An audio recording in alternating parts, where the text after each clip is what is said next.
أنا اسمي سيد، أو زي ما الناس بتقول عم سيد بتاع المقابر. بقالي أكتر من 15 سنة شغال في المقابر. شغلي كله روتيني، نفس المنظر، نفس الريحة، نفس الأصوات اللي بسمعها كل يوم. في أول يومين بس كنت بخاف، بعد كده اتعودت خلاص. لكن اللي حصل في اليوم ده مش قادر أنساه لحد النهاردة. كان يوم خميس آخر النهار، الجو كان بارد والشمس كانت قربت تغيب. كنت لسه مخلص دفنة راجل كبير في السن، ودخلت أوضتي عشان أتغدى. جالي واحد من اللي بيغسلوا الناس وقال لي: عم سيد، في جثة جاية دلوقتي مستعجلين عليها. قلت له: خير إن شاء الله، مين الميت؟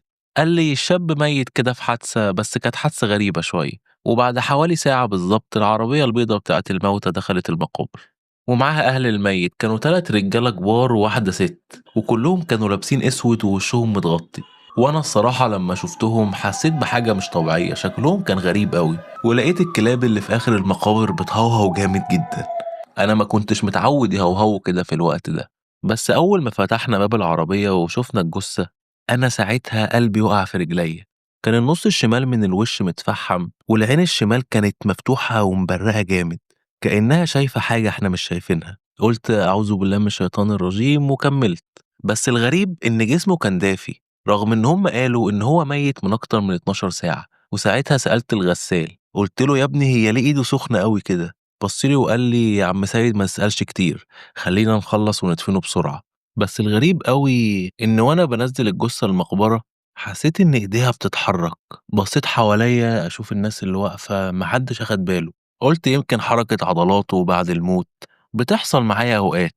بس أنا عارف حركة العضلات دي ما كانتش الحركة الطبيعية خالص. قلت أعوذ بالله من الشيطان الرجيم تاني وكملت. بس اللي رعبني إن وأنا في المقبرة حسيت إن في حد بيشدني من رجلي، لدرجة إني وقعت على ركبتي. بصيت حواليا ما لقيتش حد، فأنا كنت بهدي نفسي وبقول يمكن اتكعبلت مثلا ولا حاجة. بس أنا من جوايا كنت مرعوب حرفيا. وخلصنا الدفنة والناس مشيت، وأنا قعدت على الطوب اللي جنب القبر. كان في عرق كتير نازل من جسمي كله رغم إن كان الجو ساقع. قمت وقلت أدخل الأوضة أريح شوية، بس وأنا ماشي حاسس إن أنا مش لوحدي، حاسس إن في حد موجود معايا. بس كل ما أبص حواليا ما بلاقيش حد. دخلت أوضتي وخدت دش وقلت أرتاح شوية. لكن على الساعة 3 بالليل كده صحيت على صوت خبط، كان خبط خفيف على شباك الأوضة بتاعتي. كانوا 3 خبطات متساويين بالظبط. أنا كنت ساكن في أوضة صغيرة جوه المقابر، وشباك الأوضة كان بيبص على المقابر اللي عند الباب الرئيسي بالظبط. قمت فتحت النور، بصيت ناحية الشباك، ما لقيتش حد. بعد حوالي دقيقة كده لقيت نفس الخبط، 3 خبطات بالظبط متساويين. المرة دي لما قربت من الشباك شفت حاجة. وش شاب كان نصه متفحم والعين الشمال مفتوحة، واقف ورا الشباك بيبصلي. أنا وقتها مش عارف أتحرك ولا أصرخ ولا أهرب ولا أعمل أي حاجة. أول مرة في حياتي أحس إن الموت مش هو النهاية. حسيت إن في حاجة بعد الموت، بس مش زي ما الناس فاكرة. اليوم ده كان البداية اللي غيرت حياتي كلها. وأنا واقف ببصله بعد حوالي نص دقيقة كده الوش بقى بيختفي بالراحة، كأنه بيتسحب في الضلمة لحد ما بقى مش موجود. وقتها أنا قفلت الشباك بسرعة وحاولت أقنع نفسي إن دي هلوسة، يمكن تعبان، يمكن ضغطي عالي، يمكن أي حاجة غير اللي في دماغي. وفجأة سمعت صوت جاي من المقبرة اللي اتدفن فيها الشاب ده النهاردة. كنت سامع زي أنين هادي. الصوت ده كأنه طالع بالظبط من المقبرة، من جوه المقبرة. طلعت بره الأوضة عشان أسمع كويس وأنا مرعوب حرفيا. الجو كان هادي لدرجة إنك تسمع دقات قلبك، والهوا برد فجأة لدرجة إن أنا كنت بطلع دخان من نفسي. المقابر وقتها كانت ضلمة جدا، إلا كان في عمود نور واحد في آخر المقابر.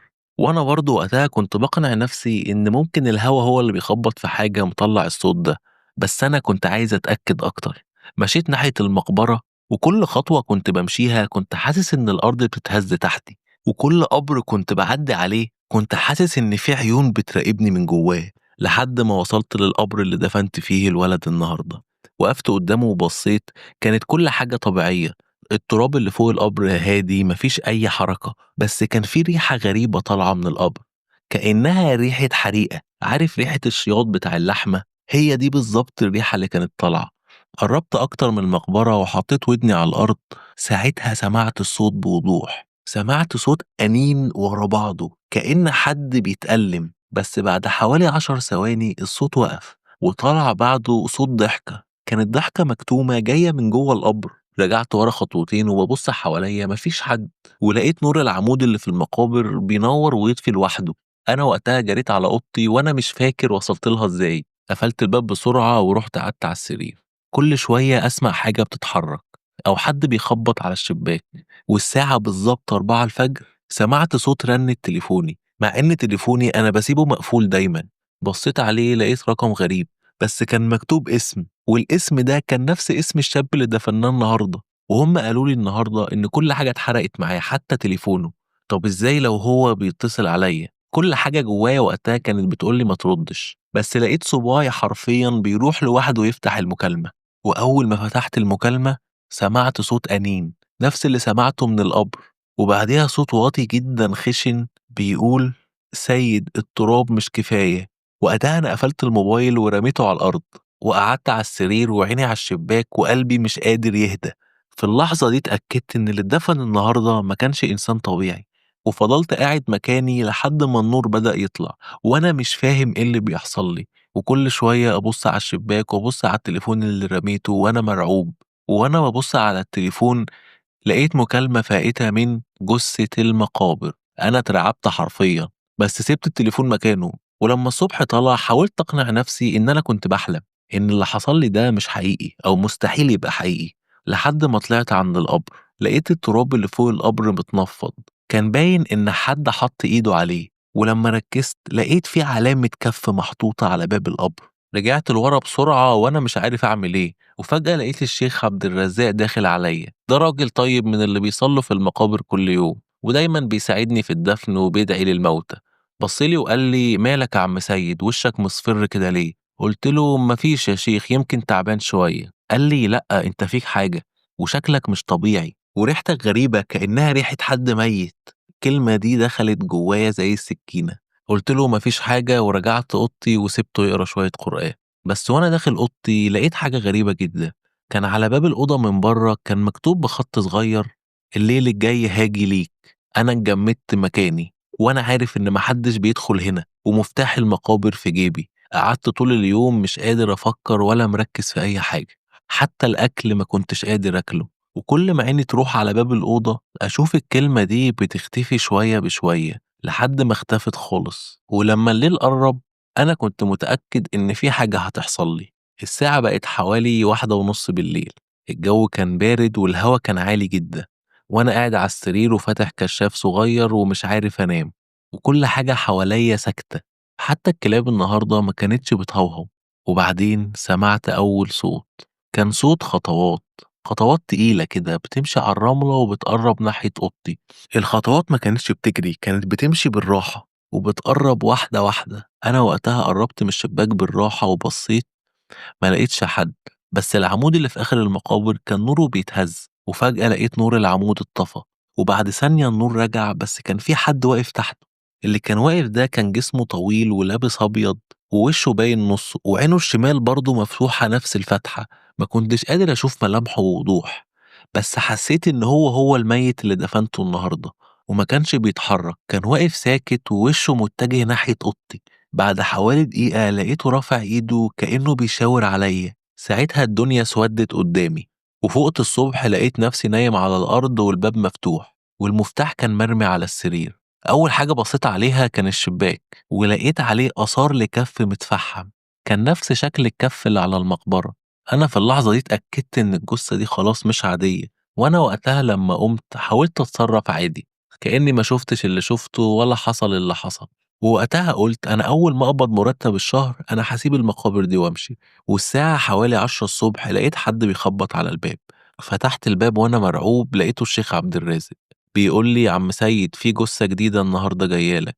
قلت له وأنا متوتر دلوقتي: قال لي: أيوة، ابن راجل من البلد هنا، ومش عايزين يدفنوه إلا في المقابر دي، وبيقولوا المكان هنا مبارك. أنا ضحكت ضحكة هادية وقلت لنفسي: مبارك؟ لو عرفوا اللي حصل لي هنا كانوا جروا وما رجعوش تاني. بعد حوالي نص ساعة لقيت عربية الموتى وصلت، والجثة المرة دي كانت راجل كبير وشه هادي كأنه نايم، ما فيهوش أي حاجة غريبة. بس وأنا ماسك الكفن لاحظت حاجة في صباع إيده الشمال، كان فيه أثر حريق قديم، كان لونه غامق جدا، وكان نفس لون وش الواد اللي دفنته أول امبارح. ساعتها أنا قلبي وقع، بس قلت يمكن صدفة، وأنا شايله وبدخله المقبرة كان الشيخ عبد الرزاق معايا، وفجأة حسيت إن الجو برد بطريقة غريبة، كأن في باب فريزر اتفتح قدامي. لقيت الشيخ عبد الرزاق بصلي وبيقول لي أنت حسيت بالهوا ده؟ قلت له وأنا بحاول أضحك يمكن بدل ما فتحنا باب المقبرة فتحنا باب التلاجة، وقعدت أهزر علشان ما أحسش بخوف. بس هو قال لي لأ، ده مش هوا طبيعي يا عم سيد. وفعلا هو كان عنده حق. ولما نزلنا الجثة المقبرة لقيت التراب اللي كنت حاطه على جثة الواد متشال، كأنه نفض نفسه بالليل. بصيت للشيخ عبد الرازق ولقيته بيبصلي بخوف وبيقول لي انت فتحت المقبرة دي يا عم سيد؟ قلت له وانا مش قادر اطلع صوت لا والله انا ما لمستوش. بصينا لبعض واحنا مرعوبين وقلنا كده لازم ندفن الراجل في مقبرة تانية. ولما فتحنا مقبرة تانية ونزلنا فيها الراجل حسيت ان ارض المقبرة بتتهز جامد. رفعت عيني لقيت الشيخ عبد الرازق بيرجع خطواته وبيقول لي ابعد يا عم سيد الارض مش طبيعية. وقبل ما يكمل جملته سمعنا صوت أنين كان واطي جدا كأنه طالع من تحت الأرض. ساعتها لقيت الشيخ عبد الرازق مسك إيدي وبيقول لي اقفل المقبرة وامشي يا عم سيد، دي مش مقبرة بني آدمين دي. وفجأة لقينا الهوا بقى عالي جدا والباب الحديد بتاع المقابر اتقفل لوحده، والتراب بدأ يطير في الهوا كأنه دوامة، والدوامات دي كانت بتلف حوالينا. وأنا وقتها مش شايف غير القبر اللي اتفتح لوحده، وريحة اللحم المحروق واصلة لحد عندي، ولقيت ريشة صغيرة طايرة فوقي. وقتها أنا جريت على الأوضة، بس وأنا بجري حاسس إن في حد بيجري ورايا. دخلت الأوضة وقفلت الباب بسرعة وبصيت من الشباك ناحية المقبرة، لقيت إيد متفحمة طالعة من نص المقبرة وماسكة في طرف الطوب اللي على المقبرة من فوق. أنا وقتها من رعبي رجعت على السرير وقفلت الشباك بسرعة، بس أنا كنت متأكد إن اللي طلع المرة دي مش هيرجع. وفي الليلة دي وأنا قافل الباب عليا والشبابيك وكل حاجة، سمعت جملة واحدة وكنت حاسس إنها بتتقال عند ودني، كأن حد بيوشوشني بيقول لي قلت لك التراب مش كفاية يا عم سيد. أنا اليوم ده واليوم اللي بعده ما قدرتش أتكلم مع أي حد، وأي حد كان يشوفني كان يسألني مالك وشك أصفر كده ليه. بس أنا كنت عارف لو اتكلمت محدش هيصدقني. وتاني يوم أنا قررت أواجه، مش هسيب الخوف يمتلكني ولا هقضي بقية حياتي خايف. وقلت لنفسي هو لو فعلا في حاجة موجودة أنا هروح لها وأشوفها بعيني. أخدت الكشاف ومعايا فاس صغير اللي بستخدمه في الدفن. وصلت للقبر اللي كان مفتوح قبل كده، التراب فوقه كان راجع مكانه، بس كان شكله مترتب قوي كأن في حد رجعه مكانه. بدأت أشيل التراب بالراحة، وكل حفرة كنت بشيلها كنت بحس إن الهواء بيبرد أكتر، لحد ما حسيت إن إيدي لمست حاجة طرية، مش تراب ولا حجر. لمست حاجة زي قماش مبلول، ولما طلعتها وحطيت عليها الكشاف لقيتها جزء من كفن قديم، وكان عليه علامة سودا كبيرة كأنها كانت محروقة. وفجأة لقيت الأرض اللي تحت رجلي بتتهز تاني. رجعت خطوة لورا وقلبي كان هيقف، والكشاف وقع من إيدي. قعدت ألمس في الأرض بإيدي لحد ما مسكت الكشاف تاني، ولما نورت ناحية القبر شفتها إيد متفحمة طالعة من تحت التراب، والإيد كانت بتتحرك. وسمعت صوت طالع من جوه المقبرة بيقول لي رجعني رجعني يا عم سيد.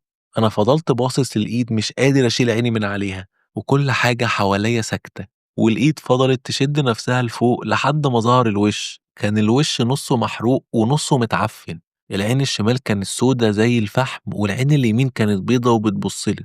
ولقيت بقه بيتحرك وبيقول لي انت فتحت الباب يا سيد اقفله دلوقتي. جريت وانا مش شايف قدامي والكشاف وقع مني، بس كنت سامع حد بيجري ورايا. وانا بجري ناحية الباب الحديد بتاع المقابر الباب اتقفل لوحده، واول ما وصلت له وحاولت افتحه مش راضي يتفتح، وورايا صوت حد لسه بيجري لحد ما الصوت وقف ورايا بالظبط.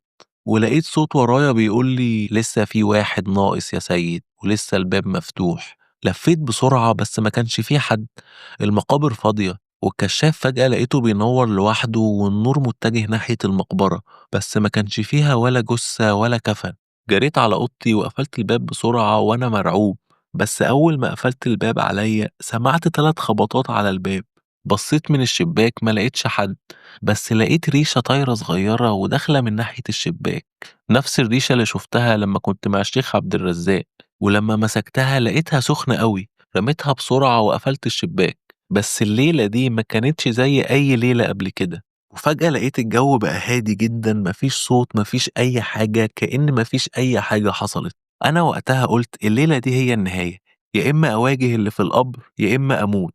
مشيت ناحية القبر والسما كلها كانت متغطية بالسحاب، ما كانش فيه ولا نجمة واحدة ظاهرة. بس وأنا بقرب من القبر كان فيه نور جوه زي نور شمعة مثلا. ولما قربت جامد من القبر سمعت صوت كان واضح جدا، بس المرة دي ما كانش صوت شخص واحد، كان صوت كذا شخص بيتنفسوا سوا، كأن في أرواح كتير بتتجمع. نزلت على ركبتي وبصيت جوه القبر، لقيت في شمعة منورة مغروسة في نص الأرض، ووراها في حاجة واقفة.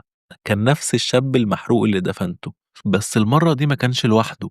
ورا منه كان في وشوش تانية، راجل كبير وست عجوزة ووش طفل صغير، كلهم لونهم اسود وباصين عليا، كلهم عينهم واحدة مفتوحة والتانية مش موجودة، وكلهم بيقولوا بصوت واحد: انت فتحت الباب يا سيد.